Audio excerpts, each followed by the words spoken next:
부산에서 열린 건강보조식품 설명회에 참석했던 청주의 70대 A씨가 코로나19 확진 판정을 받았습니다.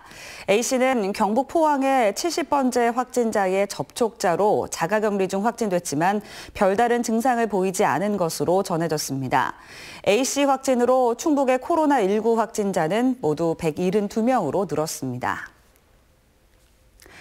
소화기와 화재 경보기는 초기에 화재를 진압하고 대피를 유도할 수 있어 유사시 생명을 살리는 도구입니다. 그런데 이 주택용 소방시설, 지난 2017년부터 설치가 의무화됐지만 아직도 구비하지 않은 주택이 많습니다. 박원 기자가 취재했습니다.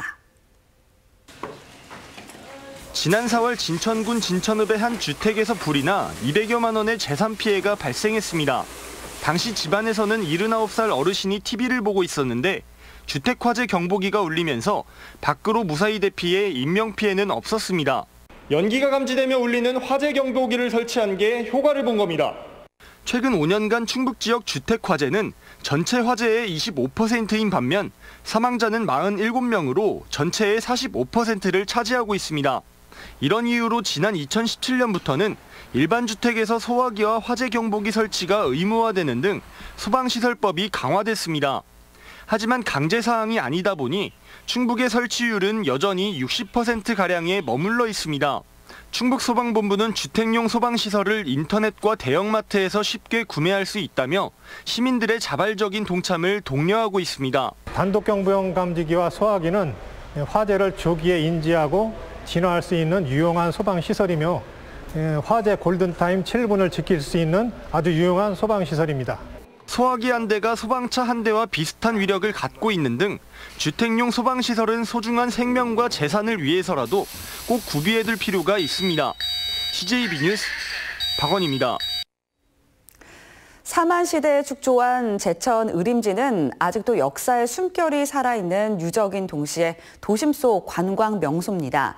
하지만 해가 지면 그만인 이 스쳐가는 관광지라는 한계를 갖고 있는 게 현실일 텐데요. 이런 의림지에 오색 창연한 경관 조명과 폭포 위를 걷는 스카이워크가 등장했습니다. 이윤영 기자의 보도입니다. 제천 의림지의 밤이 또 다른 매력을 발산합니다.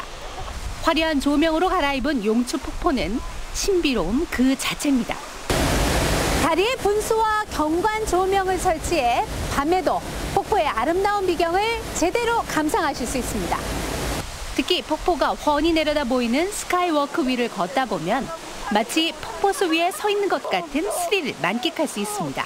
너무 무섭고 신기하기도 하고 좋기도 하고 다른 데 정선이나 이런 데는 있는 거 많이 봤는데 막상 제천에 이런 게 생기니까 또 좋은 것 같아요. 지난 1989년에 준공한 용추폭포 인도교가 안전에 문제가 생기자 25억 원을 투입해 낮과 밤에도 즐길 수 있는 스릴 만점 스카이워크로 재탄생시킨 겁니다. 여기는 아는 사람들 왔으면 너무너무 좋겠다. 안 와본 사람은 좀 후회스럽겠다. 지나치는 폐시형 관광지의 한계를 극복하기 위해서 이 교량의 안전등급 D등급을 받았었습니다. 이것을 재설치함에 있어서 관광 기반 시설로서도 확대를 해보자. 수백 년 된 소나무가 우거진 의림지 솔밭공원에는 졸졸 시냇물이 흐르는 자연형 수로가 만들어졌습니다. 시원하고 아이들하고 물놀이도 할 수 있고 발도 담글 수 있고 그리고 아이들이 퐁당퐁당 돌멩이를 던져가면서 그 소리도 듣고 물고기도 있어서 의림지의 새로운 변신에 관광객들의 발길이 이어지면서 상인들은 한박 웃음입니다. 용추폭포 생긴 이후로 관광객들이 많이 늘어났습니다. 반응이 너무 좋습니다. 또한 의림지의 밤을 밝혀줄 미디어 파사드도 올 하반기에 완공돼 체류형 관광을 위한 시너지 효과도 기대됩니다. 야간에도 볼거리를 마련해 도심으로 관광객을 끌어들이고 지역 경제도 활성화시키겠다는 제천시의 절박하고도 야심찬 청사진이 어떤 결실을 맺을지 기대를 모으고 있습니다. CJB 뉴스 이윤영입니다. 특별공급으로 세종의 아파트를 분양받은 뒤 정작 생활은 서울에서 하는 세종청사 공무원들 때문에 이 특별공급 제도가 과도한 특혜라는 비난을 받았는데요. 정부가 10년이 지난 이제서야 손질에 들어갔습니다. 혜택 줄 건 다 주고 이제 남은 것도 별로 없다 보니 뒷북 행정이라는 지적이 나옵니다. TJB 강진원 기자입니다. 세종에 분양받은 집을 두고 서울에 살면서 통근버스를 타고 출퇴근하는 공무원. 역시 분양받은 집은 임대를 주면서 세종 관사에 거주하는 고위직도 상당수입니다. 그 사이 집값은 천정부지.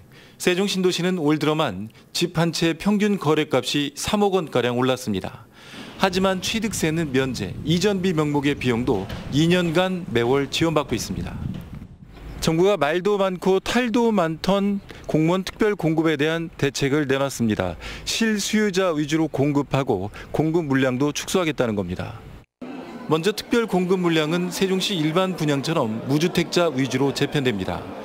전체 특별 공급량의 50%를 무주택자에 우선 부여하고 잔여량은 1주택자도 청약이 가능하지만 기존 주택은 처분해야 합니다. 또 학교처럼 반복적인 신설기관 종사자는 공급 대상에서 제외하고 이전기관 특별 공급 자격이 부여되는 시기는 부지 매입일에서 착공일로 조정합니다. 특히 특별 공급 비율은 올해까지는 전체의 50%, 내년은 40%로 현행과 같지만 매년 10%씩 줄어서 2023년부터는 20%로 유지하기로 하는 등 공급 물량을 축소하기로 했습니다. 최근 세종시 주택가격이 상승하고 있고 이전기관 특별공급제도가 특혜라는 언론과 국회의 지적이 제기됨에 따라 무주택자, 실수요자 위주로 주택공급을 강화하기 위해 제도를 개선하게 되었습니다. 행복도시건설청은 다음 달 법제처 심의를 거쳐 내년 1월 1일 시행에 들어갈 예정입니다. 행복청은 이에 앞서 수도권 통근버스를 2022년부터 폐지하기로 결정한 바 있습니다. 하지만 특별 공급과 통근버스가 도입된 지 이미 10년가량 지났고 그동안 특혜 논란이 끊이지 않았던 만큼 정부가 뒷북 행정을 펴고 있다는 비판은 피할 수 없을 전망입니다. TJB 강진원입니다.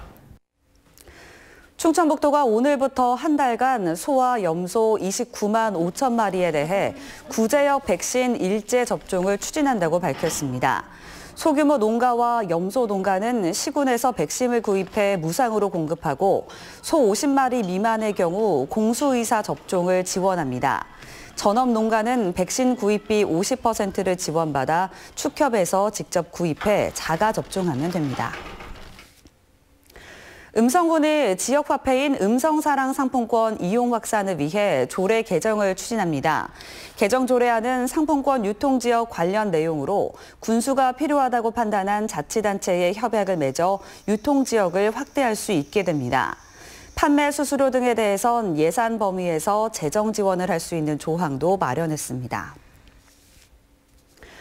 청주지방법원은 층간소음에 항의하는 이웃을 전기 충격기로 공격한 45살 A씨에게 징역 1년 2개월에 집행유예 2년을 선고했습니다.